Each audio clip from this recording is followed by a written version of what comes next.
Hello everyone, and welcome to True Terror Tales. If you're new here, consider yourself already subscribed, and if you've been with us before, welcome back. Tonight, we have 4 truly disturbing tales that will make you question what's lurking just outside your door, or even inside your home. Turn off the lights, put on your headphones, and prepare yourself, because what you're about to hear is not for the faint of heart.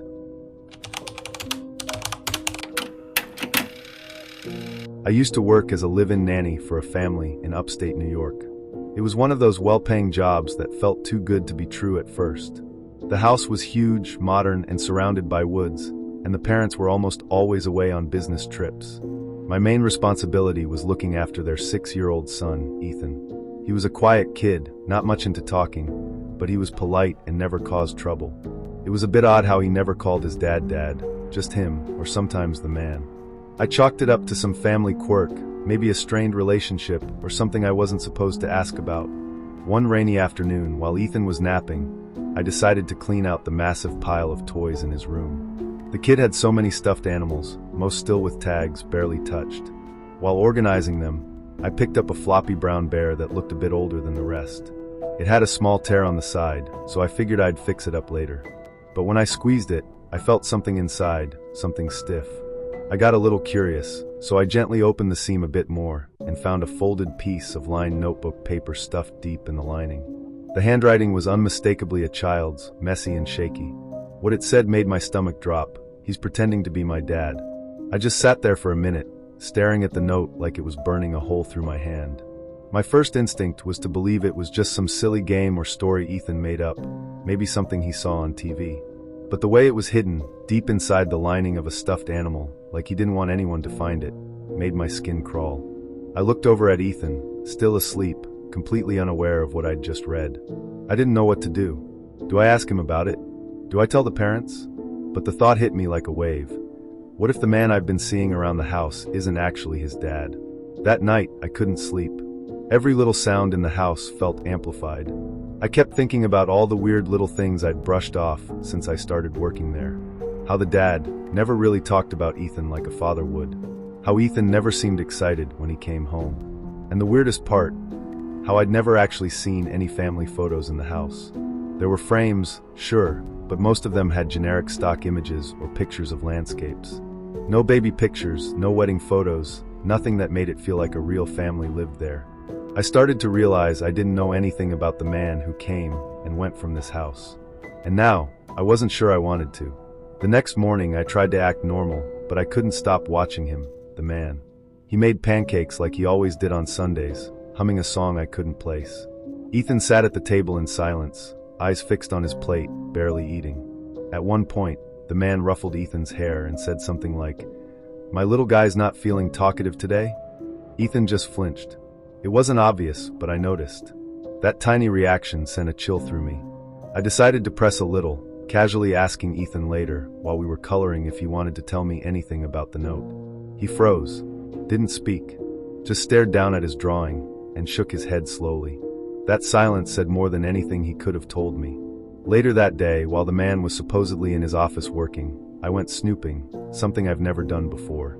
I started small, drawers, mail, anything that could confirm his identity. But there was nothing. No driver's license lying around, no bills with his name, no documents of any kind. Even his laptop was locked tight, requiring a password just to start it. I found it strange that in a house so well maintained, so spotless, there wasn't a single trace of who this guy really was. When I checked the master bedroom closet, most of the clothes still had tags, like they were just put there to look lived in. That's when it really hit me. What if he wasn't supposed to be here at all? I started planning to leave that same night. I didn't even want to wait for the parents to return, because honestly, at that point, I wasn't even sure if they existed. I packed a small bag with just my essentials and Ethan's favorite toys, in case I could convince him to come with me. But something about the way he looked at me when I told him quietly that we might need to go, he looked scared. Not scared of leaving, but scared of what might happen if we tried. He kept whispering, "He hears everything." I asked him what he meant, but he just shook his head and went silent again. I didn't push him. I couldn't. That evening, right before sunset, I heard the man call my name from downstairs. His voice was calm, almost too calm, like he was trying extra hard to sound casual. He asked if I could come down to help with something in the garage. I panicked. My gut screamed not to go. I told him I was helping Ethan with homework and that I'd be down in a minute. I locked the bedroom door and stood there, heart racing, holding Ethan's hand. I asked him point blank, "Is that man your real dad?" He didn't say anything for a second, then looked up at me with tears in his eyes and whispered, "He came after my real dad went away." I felt like my blood went cold. There was something about the way he said it, "went away," that didn't sit right. Not left, not died. Just went away. I didn't know what that meant, but I knew enough to trust my instincts. I called a friend of mine who lived about 30 minutes away and told her I needed help, without giving too many details. I said I'd meet her at the gas station near the highway. While I was whispering on the phone in the bathroom, I heard footsteps stop right outside the door. Just standing there, not moving. No knock, no call for me, just standing there. I didn't breathe until they walked away. I told Ethan we were playing a game and had to be super quiet ninjas. He nodded, like he understood more than I did. I snuck us out through the side door near the laundry room, the one that didn't creak when you opened it slow enough. My car was parked further down the driveway, so I carried Ethan halfway before we both started running. As I was buckling him into the back seat, I swear to God, I saw the man standing by the front door. Just watching. No yelling, no chasing, just standing completely still, like he already knew we wouldn't get far. That stare stayed with me the whole drive. I drove like a maniac, checking the rearview mirror every few seconds, half expecting to see headlights following us down the road. But there was nothing, just the darkening woods and the sound of Ethan breathing in the back seat. I kept asking myself how I could have missed the signs. How long had he been pretending? And where were Ethan's real parents? We made it to the gas station, and my friend was already there waiting. When I got out of the car and she saw my face, she didn't ask any questions, just hugged me and helped get Ethan into her car. I called the police shortly after, finally telling them everything, including the note. When the cops went to the house that night, the man was gone, completely vanished. No sign of forced entry, no indication that he'd even lived there. But here's the thing, they found no record of the parents either. The house was under some obscure trust, and all the paperwork led to dead ends. Even Ethan's birth certificate looked off, like it had been altered. Child Services took him in for a while until distant relatives could be contacted. I gave them the note. I told them about the stuffed bear, the way Ethan acted, everything. But no one could explain how that man ended up living in that house with that boy, or who he really was. He just disappeared, like he was never there to begin with. To this day, I still don't know what the hell was going on in that house. Sometimes I wonder if I'd stayed just a little longer, what might have happened to Ethan, or to me. I think about how calm the man always seemed, like he had rehearsed everything, every smile, every move. It creeps me out in ways I can't explain. I've taken other nanny jobs since then, but I always check the closets, look for pictures, pay attention to the little things. Because now I know how easy it is for someone to slip into a life they don't belong in, and fool everyone around them. But what really haunts me is something Ethan said to me right before Child Services took him. He said you'd take me away someday. I didn't know what to say to that. I still don't. It's like the man knew he couldn't stay forever, like it was part of some plan I'll never understand. Nothing ever came of the investigation. No arrests. No answers. Just an open case that got colder and colder. And sometimes, when I'm lying awake at night, I still hear Ethan's voice in my head, whispering from behind that stuffed bear. He's pretending to be my dad. I'm still not sure why I'm even posting this. Maybe I just need to get it out. It's been a few weeks, and I haven't slept properly since. This happened during a quick domestic flight, nothing fancy, just 2 hours tops. I was flying back home after visiting my sister. Everything was totally normal at the airport, boarding went smooth, and I was in my assigned window seat near the back of the plane. Just as I was settling in, a guy approached me. Early 30s maybe, clean cut, nothing shady about him, and politely asked if I'd mind switching seats so he could sit next to his wife a few rows up. I hesitated for a second, but figured why not? People do it all the time. I grabbed my bag and switched. The new seat was closer to the middle of the plane, aisle seat. I remember that because I always prefer the window. That's why I even hesitated to switch at first. But the couple seemed thankful, and I didn't want to be rude. The flight itself was uneventful. No turbulence, no issues. I listened to music most of the way, maybe dozed off for a bit. I remember a flight attendant giving me a weird look once, like she was trying to recognize me, but I just smiled back and didn't think much of it. When we landed, everyone got up as usual. I grabbed my bag from under the seat and started heading toward the exit. And that's when I saw 2 airport security officers waiting right at the door of the plane, looking straight at me. At first, I honestly thought they were stopping someone behind me. I even stepped aside a little to let whoever it was pass. But one of them said my full name, out loud, and asked me to confirm my identity. My stomach dropped instantly. I nodded, trying to keep calm, but my voice cracked when I said, "Yeah, that's me." They didn't say much after that, just told me to come with them. No explanation. They didn't cuff me or anything, but the way they walked me through the jet bridge, one on each side, made me feel like a criminal. People were staring. I kept asking what was going on, but all they said was, "You'll get your answers soon." My hands were shaking so badly, I almost dropped my phone when I tried to text my sister. They brought me to a small room near the baggage claim area. It was cold, too bright, and had this huge mirror on one wall, the kind you just know is one-way glass. A man in a suit came in, definitely not airport staff. He had this calm, rehearsed tone, like he'd done this 100 times. He started asking questions, where I was flying from, if anyone had asked me to carry something, if I'd left my bag unattended. I told him everything I could remember, including the seat switch. That seemed to change something. He left the room, and a different guy came in. This one looked more serious, older, didn't introduce himself. He just laid it out. The seat I moved to had been flagged by an intelligence agency earlier that week. And somehow, my ID was showing up in connection with it. I didn't even understand what he meant at first. I thought maybe it was some kind of mistake, like a mix-up with names or something. But he pulled out a file, and inside were copies of documents with my name and my photo. But they weren't mine. Different signature, wrong birth date, but close enough that it could have passed if you weren't paying attention. Then he said it. "Your identity's been cloned. We don't think you're involved, but we have to treat this seriously." That's when it really hit me. Someone had taken my information, used it to book that flight, and sat in that seat. And now that I'd switched into it, I looked like I was trying to cover someone else's tracks. It felt like I'd stepped into someone else's life without realizing. I kept going over everything in my head, trying to figure out how this could have happened. I hadn't lost my wallet, my passport was locked up, I didn't remember clicking on any sketchy links. But they told me this wasn't some random hack. This was targeted. The seat had been flagged because it was part of an investigation, apparently tied to someone suspected of smuggling classified data. I laughed when he said that, like full-on nervous laugh. It just sounded so ridiculous. I'm a graphic designer, I live in a studio apartment, I have no criminal record.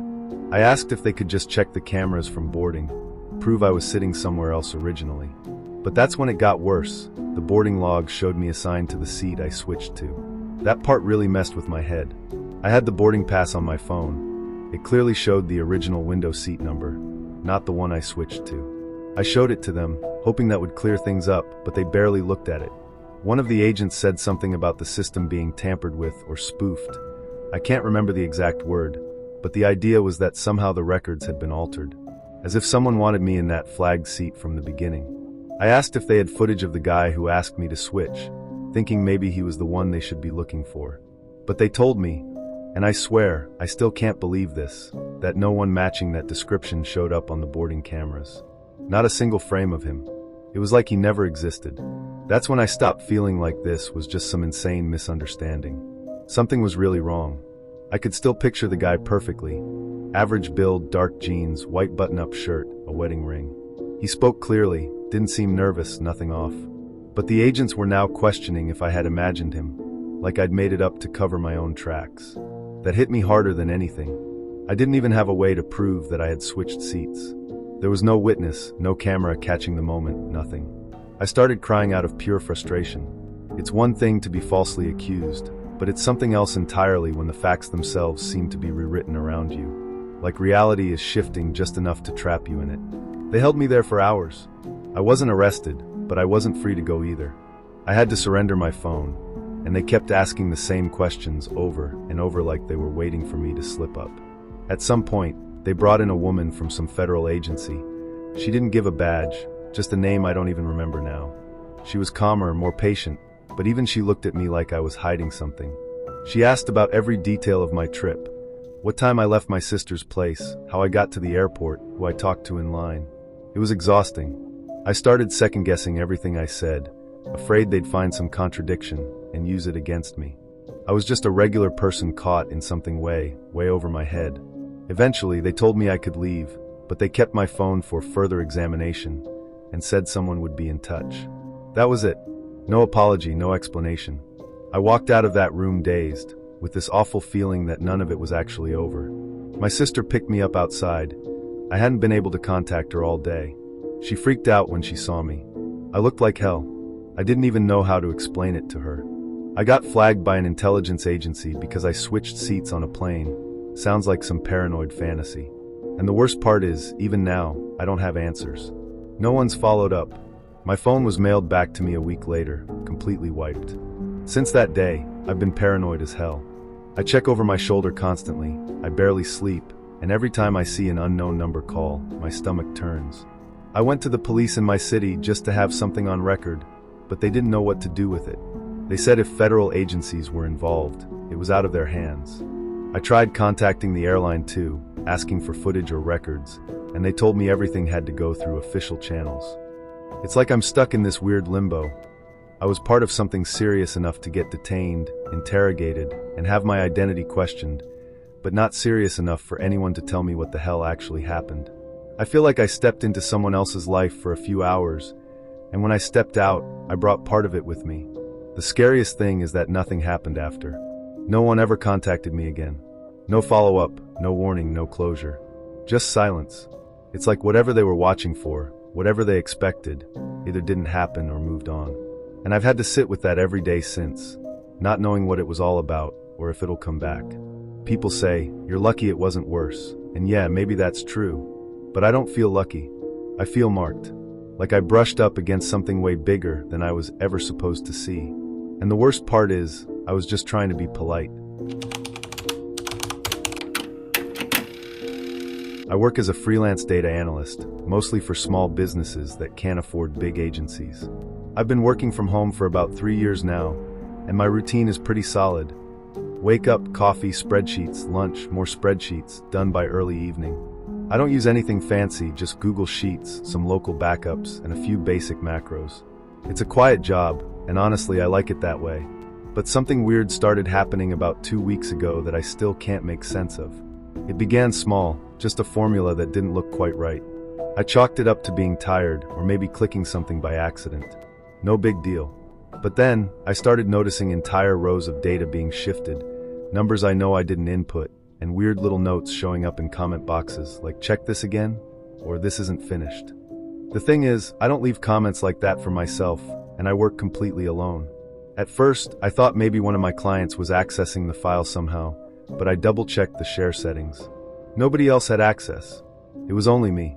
I didn't panic yet, but I started keeping a closer eye on the version history just in case. That's when I saw something that made my stomach drop. The edits were being made around 3:17 a.m. every night. And the username wasn't mine exactly, but it was close. It had my full name, but with _retired at the end. The thing is, I don't have a second account.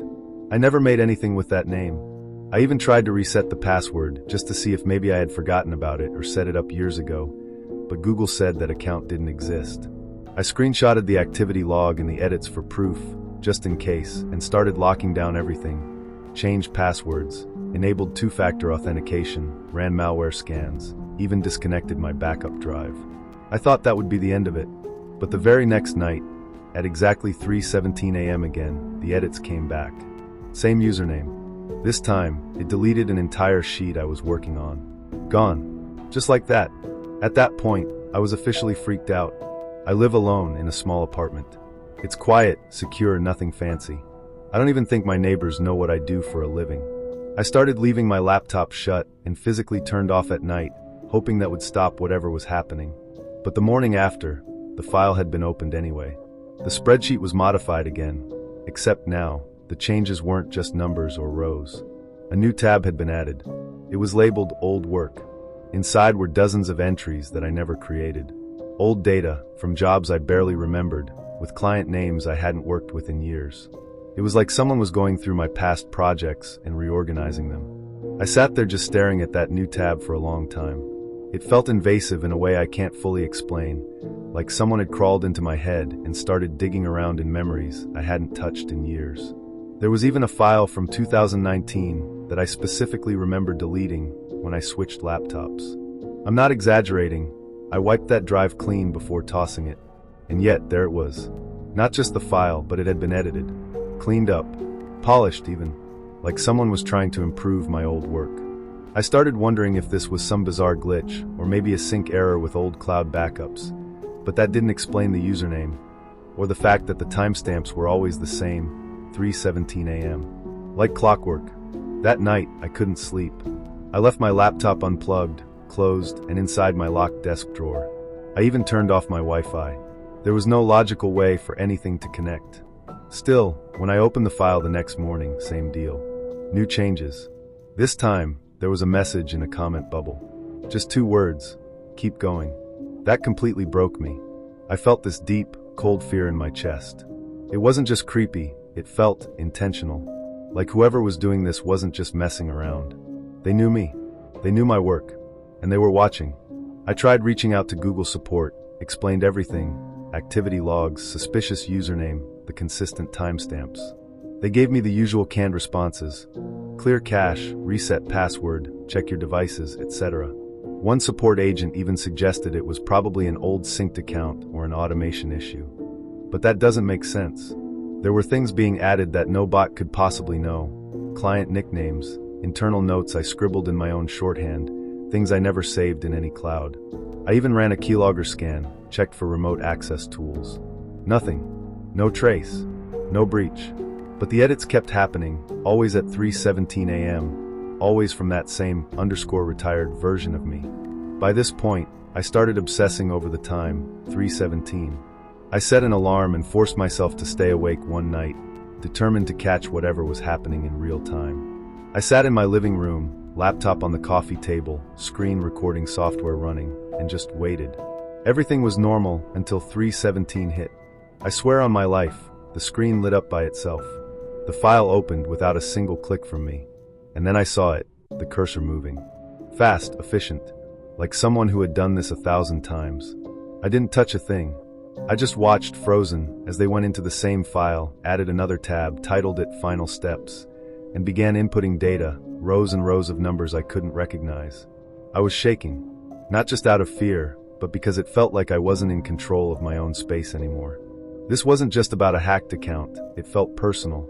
I watched as that version of me finished entering the data, then scrolled back to the first tab, the one I had worked on earlier that day. The cursor hovered over it for a second, like it was reading or maybe reviewing, and then it left a final comment. Almost there. That's when the file closed by itself. No shutdown, no errors. Just gone. I ran over, yanked the plug, slammed the laptop shut. I didn't sleep the rest of the night. I kept looking over my shoulder, expecting to hear footsteps or see something move. But nothing happened. Just silence. The next day, I tried to act normal. Made some coffee, checked emails, opened the spreadsheet again. Everything looked untouched. No new tabs. No edits. It was as if nothing had ever happened. But when I checked the version history, the edits from 3:17 were gone. Not rolled back, completely missing. Like that entire session had been wiped. But I know what I saw. I still had the screen recording, but even that was corrupted. The video stopped right before 3:17, then jumped to 3:30 with static. No footage of what I'd witnessed. Just a glitchy mess. That was the day I stopped trying to understand it. I don't open that file anymore.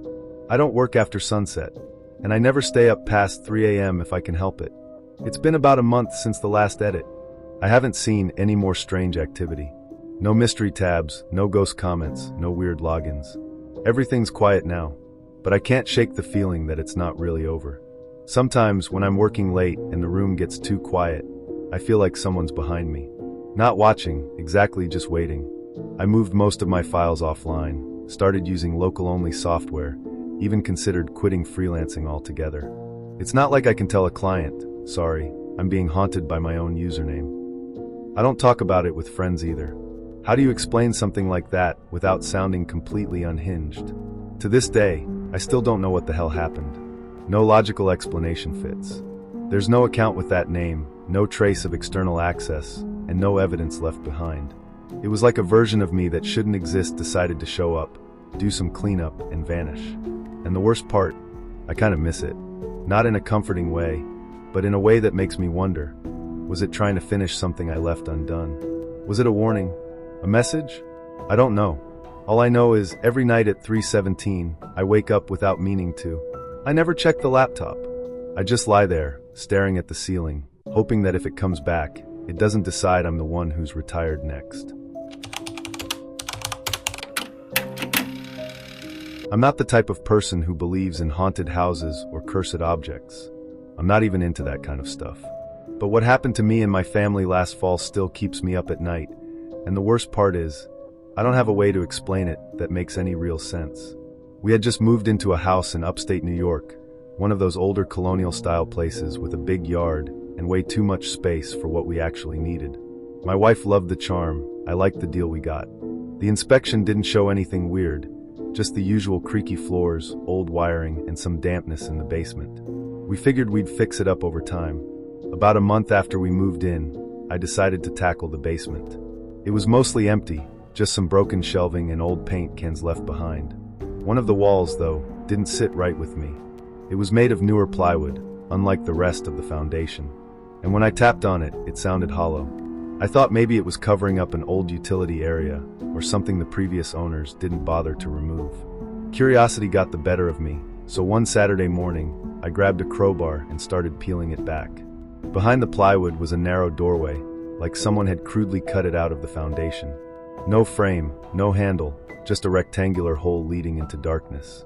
The air coming from it was stale, like a crawl space that hadn't been opened in decades. I hesitated for a second, but then grabbed a flashlight and ducked inside. The room wasn't big, maybe 10 by 10 feet, but every inch of it was lined with shelves. And on those shelves were glass jars. Dozens of them, each one sealed, labeled with a piece of masking tape, and inside were things. Human things. Clippings of hair, fingernails, small personal items like keys, earrings, even a kid's toy car. All of them labeled with names.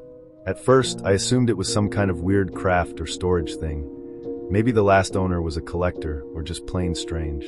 But the longer I looked, the more the feeling in my gut shifted from confusion to something colder. Every jar had a full name written on it, some with dates, and a few even had photographs tucked inside. I started recognizing a pattern. Each name matched someone from the property records. Previous owners. I counted at least a dozen jars like that, and then I saw it. On the middle shelf, in the center, was a jar just like the others, but with my name on it. Daniel Brooks. My full name, written in the same handwriting as the others. Inside were clippings of my hair, and what looked like fingernail pieces, along with an old receipt from a hardware store I'd gone to the week we moved in. My first reaction was denial. I actually laughed, like some kind of nervous reflex. I thought, there's no way. I kept staring at the jar, trying to convince myself it had to be a sick joke. But there was no one who could have done this. We hadn't had guests over, no contractors had been in the basement, and no one else had a key to the house. I reached out and picked it up, and I swear, the second my hand touched the glass, I felt this deep chill go straight into my chest. Not like I was cold, but like something was wrong on a level I couldn't explain. Like my body knew something I didn't yet. I didn't even want to open it. I just put it back and stepped away. I ran upstairs, trying to stay calm, but my wife could tell something was off. I didn't tell her right away. I couldn't. What was I supposed to say? Hey babe, I found a secret room with a jar that has my hair and nails in it. I barely understood it myself. Instead, I told her I found an old storage space and I'd need to seal it up. That night, I barely slept. Every sound in the house made me flinch. At one point I could have sworn I heard soft footsteps upstairs, but when I checked on my wife and daughter, they were both out cold. Still, I couldn't shake the feeling that something had shifted, like whatever I'd found wasn't just hidden, like it had been waiting. The next morning, I couldn't take it anymore. I went back down there with gloves, planning to take the jar and throw it out, maybe even destroy it. I didn't care how crazy it sounded, I just wanted it gone. But when I got back into the hidden room, my jar wasn't on the shelf anymore. At first I thought maybe I misplaced it, but I remembered exactly where it was. Dead center, eye level. I checked every shelf, every corner of that room, but it was gone. I stood there frozen, trying to think rationally, when I noticed something else. There was a new jar, one I hadn't seen the day before. It had my wife's name on it. Melissa Brooks. Inside, hair, a small broken piece of one of her nail polish bottles, and a wrapper from a granola bar she always eats in the car. That's when the panic hit full force. I bolted back upstairs and told Melissa everything. She didn't believe me, of course. I probably sounded insane. So I dragged her downstairs, showed her the false wall, pried it back open, and the room was gone. I swear to God, the wall was solid. Same concrete foundation as the rest. Like it had never been touched. I started yelling, pulling at the drywall, showing her where the seams had been, but she just stared at me like I'd lost my mind. There were no shelves, no jars, nothing. Just a regular basement wall. She got scared, not of what I said I saw, but of me. I could see it in her face. That fear where someone starts to wonder if the person they love is starting to lose it. After that day, everything in the house felt wrong. It's hard to explain. We'd been living there for over a month without issues, but suddenly the air felt heavier, like the house was watching us. I started noticing small things disappearing.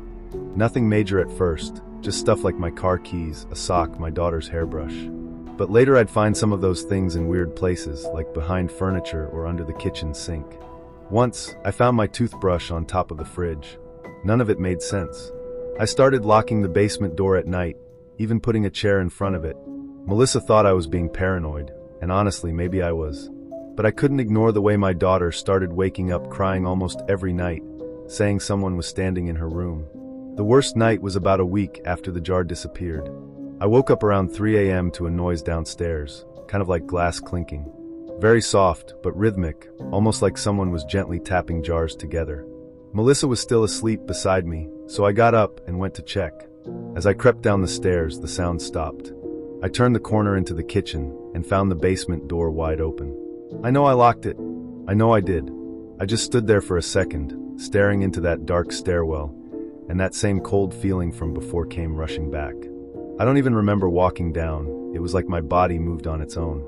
But when I reached the bottom and turned on the light, nothing. The room was still gone. The basement was just a basement. I thought maybe I was having some kind of breakdown. I even booked an appointment with a therapist the following week because I couldn't function anymore. I was jumpy, constantly checking locks, rewatching footage from our doorbell camera, just to convince myself no one was messing with us. But then, on a random Wednesday morning, while Melissa was getting our daughter ready for school, I went down to grab something from the basement freezer, and the wall was open again. Just like before. Same plywood, same doorway, and that same rotten air. It was like it had never disappeared. I stepped inside, heart pounding so loud I could barely hear my own footsteps, and the jars were all back on the shelves. All of them, including mine, including Melissa's, and now, one with our daughter's name. That was the moment I snapped. I don't even remember making the decision. I just started smashing everything. I grabbed a metal rod from the floor and went down the line, shattering each jar one by one. Glass flew everywhere. The stench of something foul came out of some of them, like rotting meat or moldy paper. I didn't stop until every jar was gone, broken into pieces across the floor. I was breathing so hard I thought I was going to pass out. When it was over, I just stood there, sweating, surrounded by broken glass and hair and fragments of lives that didn't belong to me. I thought, that's it. It's done. But when I came back with Melissa, not even 10 minutes later, nothing. Again. The room was sealed up, like I had imagined the whole thing. We moved out 2 days later. I didn't give any explanation to the realtor, didn't try to sell the place, just put it up for rent and left. Melissa was still half convinced I had some kind of mental break, but when I told her about the jar with our daughter's name, something in her shifted. She never said it out loud, but she believed me. Or at least she believed that something wasn't right with that house. We've been in a new place for almost a year now. Nothing strange has happened since. No jars, no missing objects, no cold air or footsteps at night. It's like we crossed some invisible line, and whatever was down there decided to stay behind. But I still check every wall in every room we move into, just in case. I think about that basement almost every day. I think about all the names on those jars, and wonder what happened to the people before us. I tried looking up the previous owners. 3 of them died within a few years of selling the house. Natural causes, at least on paper. But something tells me those jars had a purpose, like someone, or something, was keeping a piece of them. Like it was building a collection. The scariest part? I never found out who put those jars there. Or why. And even though everything stopped after we left, I still wake up some nights convinced I hear that soft glass tapping from downstairs. I haven't gone back. I never will. But sometimes I wonder if someone else has moved in, and if they found that wall yet. Those were today's stories. I hope you enjoyed them, or at least got a good chill. If you did, make sure to hit that like button, subscribe to the channel, and turn on notifications so you don't miss the next one. I'll see you in the next video, and until then, stay safe and stay curious.